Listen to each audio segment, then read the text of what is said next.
sudah saya buat sebelumnya, di mana modul yang saya buat ini merupakan contoh dari yang Pak Ketua buat. Jadi saya tinggal tiru dan modifikasi. ATM. Amati, tiru dan modifikasi. Jadi di sini materi yang saya angkat yaitu materi pola hidup sehat. Yang pertama yaitu profil pelajar Pancasila. Dalam profil pelajar Pancasila di sini yang pertama yaitu beriman. Tentunya sebelum melakukan pembelajaran kita berdoa, kemudian bertokoh kepada Tuhan Yang Maha Esa, sama itu, dan berakhlak mulia, mandiri dan gotong royong. Kemudian jumlah jam pelajaran. Jumlah jam pelajaran di sini yaitu jumlah jam pelajaran 150 menit. Karena ada 3 JP ya kalau itu mereka 3 JP, 3 kali 35 menit. Selanjutnya untuk tujuan pembelajaran ini tinggal copy paste dari ATP yang sudah kita susun sebelumnya. Namun di sini agak berbeda dengan ATP yang sebelumnya karena saya lihat CP dengan ATP yang kemarin itu agak berbeda sedikit. Jadi saya rubah sedikit untuk tujuan pembelajaran di sini dengan ATP yang sudah kita buat sebelumnya. Jadi tujuan pembelajarannya peserta didik melalui diskusi dan presentasi dapat menunjukkan kemampuan dalam memahami dan mampu menerapkan konsep pemeliharaan kebersihan dan kesehatan alat reproduksi serta pemeliharaan kesehatan diri dan orang lain dari penyakit menular dan tidak menular sesuai dengan pola perilaku hidup sehat sesuai kompetensi dan kreativitas yang dimiliki. Itu untuk tujuan pembelajaran. Jadi tujuan pembelajaran ini kita tinggal copy paste dari ATP yang sudah kita susun sebelumnya. Selanjutnya pemahaman bermakna. Pemahaman bermakna di sini apa manfaat dari perilaku hidup sehat. Jadi manfaat dari perilaku hidup sehat itu memiliki manfaat dalam kehidupan sehari-hari, tentu untuk pencegahan dalam upaya menghindari diri dari berbagai macam penyakit menular dan dapat mengetahui kemungkinan penyakit apa yang sedang dideritanya serta upaya untuk menyembuhkan dari penyakit tersebut. Selanjutnya pertanyaan pemantik.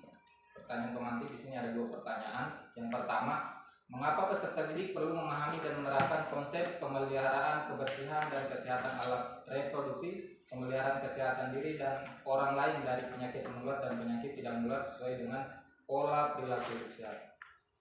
Selanjutnya yang kedua, jika peserta didik dapat memahami dan menerapkan konsep pemeliharaan kebersihan dan kesehatan alat reproduksi, pemeliharaan kesehatan diri dan orang lain dari penyakit menular dan penyakit tidak menular. Manfaat apa saja yang dapat diperoleh?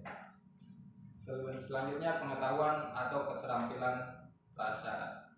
Yang pertama yaitu pengetahuan dan keterampilan menerapkan konsep perilaku hidup sehat. Kemudian yang kedua, kesepakatan bersama kelas yang dibuat sebelum mulai pembelajaran PJOK seperti yang dicontohkan oleh Pak Ketua pada pemaparan minggu sebelumnya. Kita buat dulu kesepakatan kelas, kemudian dari kesepakatan kelas itu kita terapkan pada saat pembelajaran. Kemudian media pembelajaran. Media pembelajaran yang digunakan yang pertama yaitu video pembelajaran tentang pemeliharaan kebersihan dan kesehatan alat reproduksi, pemeliharaan kesehatan diri dan orang lain dari penyakit menular dan penyakit tidak menular. Di sini ada link YouTube yang sudah saya cantumkan. Bisa diputar nanti pada saat pembelajaran. Kemudian yang kedua slide PowerPoint atau PPT, ini slide PowerPoint kita buat masing-masing. Kemudian LKPD itu lembar kerja peserta didik. Kemudian ruang kelas, laptop, infocus, dan jaringan internet. Apabila videonya sudah download, mungkin tidak perlu menggunakan jaringan internet. Selanjutnya pelaksanaan pembelajaran. Di sini ada 2 aktivitas. Yang aktivitas pertama yaitu pembelajaran mendiskusikan materi pemeliharaan kebersihan dan kesehatan alat reproduksi. Adapun langkah-langkah kegiatannya yang pertama yaitu pemaparan pemeliharaan kebersihan dan kesehatan alat reproduksi oleh guru melalui slide PowerPoint yang sudah kita buat. Kemudian selanjutnya yaitu menayangkan video pembelajaran mengenai materi yang akan kita bahas pada hari itu. Yang dimana link YouTube-nya tadi sudah saya lampirkan. Kemudian peserta didik secara berkelompok berdiskusi mengerjakan LKPD atau lembar kerja peserta didik yang sudah kita susun sebelumnya. Dan yang terakhir yaitu peserta didik mempresentasikan hasil diskusi yang telah mereka lakukan. Itu langkah-langkah pembelajaran untuk aktivitas 1. Kemudian penilaian yang digunakan. Penilaian yang digunakan yaitu penilaian formative assessment. Peserta didik diminta untuk mendiskusikan dan mempresentasikan materi pemeliharaan kebersihan dan kesehatan alat reproduksi, di mana kriteria penilaiannya yang pertama yaitu ketepatan dalam menyusun materi atau LKPD tadi, kemudian ketepatan antara pertanyaan dengan jawaban, pertanyaan dari LKPD dengan jawaban yang mereka sudah jawab, kemudian keaktifan dalam diskusi kelompok. Selanjutnya aktivitas yang kedua. Pada aktivitas yang kedua di sini yaitu aktivitas pembelajaran mendiskusikan materi konsep pemeliharaan kesehatan diri dan orang lain dari penyakit menular dan tidak menular. Langkah-langkah kegiatannya hampir sama dengan aktivitas yang pertama. Yang pertama yaitu kita memaparkan PowerPoint atau slide PowerPoint, kemudian menayangkan video pembelajaran. Selanjutnya yaitu peserta didik berdiskusi untuk menayangkan dan mengerjakan lembar kerja peserta didik atau LKPD, dan yang terakhir mereka presentasikan secara berkelompok. Untuk penilaiannya juga hampir sama, yaitu peserta didik diminta untuk mendiskusikan dan presentasikan materi konsep pemeliharaan kesehatan diri dan orang lain, penyakit menular dan tidak menular. Kriteria penilaiannya sama dengan aktivitas yang pertama tadi.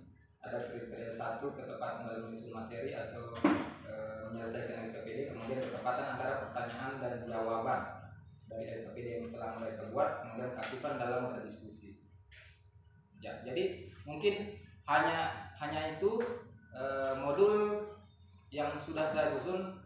Selanjutnya saya persilakan Bapak Ibu, mungkin ada yang ditanyakan atau ada yang dikurangi dari modul yang sudah saya susun ini. Saya harap modul yang sudah saya susun ini bisa dikoreksi atau bisa ditambahkan oleh Bapak Ibu, karena memang ini hanya masih belajar dalam membuat modul, hanya meniru yang dibuat oleh Pak Ketua kemarin.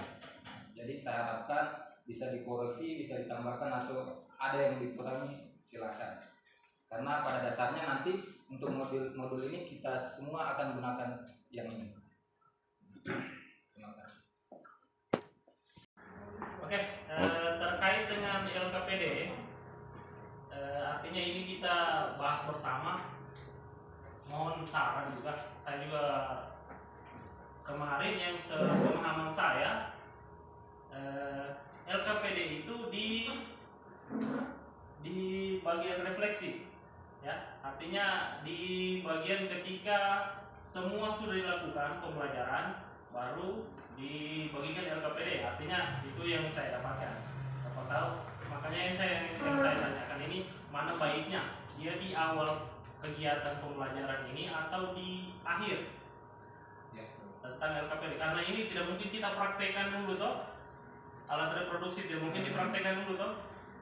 Siapa tahu di materi yang lain, misalkan di senam, mereka lakukan dulu gerakan senam, setelah itu di akhir pembelajaran baru dibagikan LKPD. Ataukah bagaimana, di awal pembelajaran itu setelah nonton video langsung bagikan LKPD, ataukah ketika bagian refleksi? Itu saja yang ingin saya tanyakan. Siapa tahu teman-teman lain punya pandangan tersendiri toh. Oke, terima kasih Pak. Terima kasih. Saya dulu.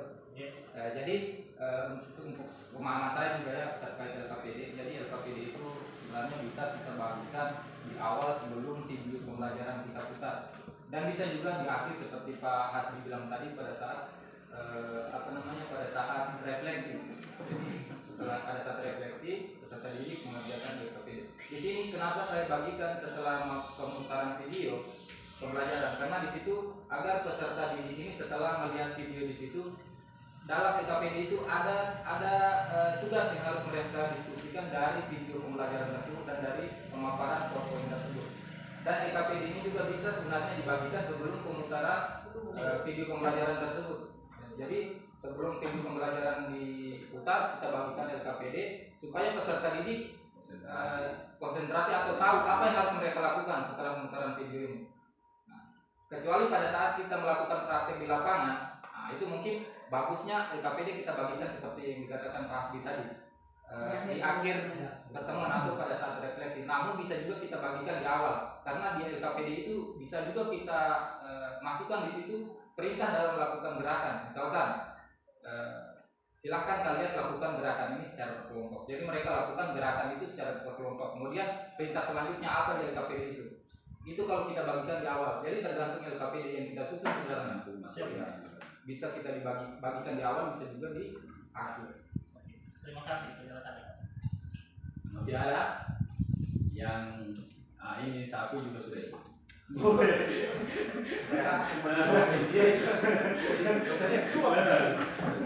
Nah, ada lagi yang mau ditambahkan? Nah, pertanyaan pemantik. Coba. Nah, pertanyaan pemantik tadi itu. Itu pertanyaan pemantik bisa dia di awal pembelajaran, bisa dia di akhir pembelajaran.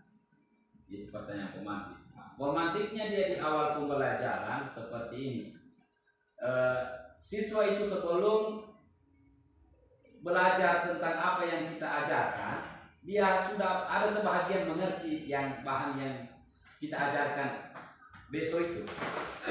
Itu siswanya sudah mengerti. Ada juga pertanyaan pemantik itu berguna untuk kalau pas habis kita mengajarkan materi, semua siswa itu sudah paham tentang apa yang kita ajarkan hari ini. Nah itu bisa dia di awal untuk kita memancing siswanya untuk belajar besok. Ini pertanyaan pemantiknya ini. Jadi dia semua dulu cari di Google. Kadang siswa tidak ada mau cari. Nah, tapi ada sebagian siswa juga mau cari. Nah, setelah dia cari yang dapatkan, kita tanyakan sebelum masuk yang pertanyaan pemantik tadi. Setelah kita tanyakan, ada sebagian siswa yang belum mengerti. Jadi pas pembelajaran kita ajarkan, yang belum mengerti tadi kita kasihkan lagi pertanyaan pemantik, dia bisa ungkapnya yang belum mengerti tadi. Nah, itu. Akhirnya di situ tercapai tujuan pembelajaran. Itu gunanya itu pertanyaan pemantik. Bisa di awal, kalau di akhir, maksudnya di akhir itu semua siswanya tahu, bukan lagi sebagian. Karena tadi itu di awal sebagian mungkin tahu. Oh ini yang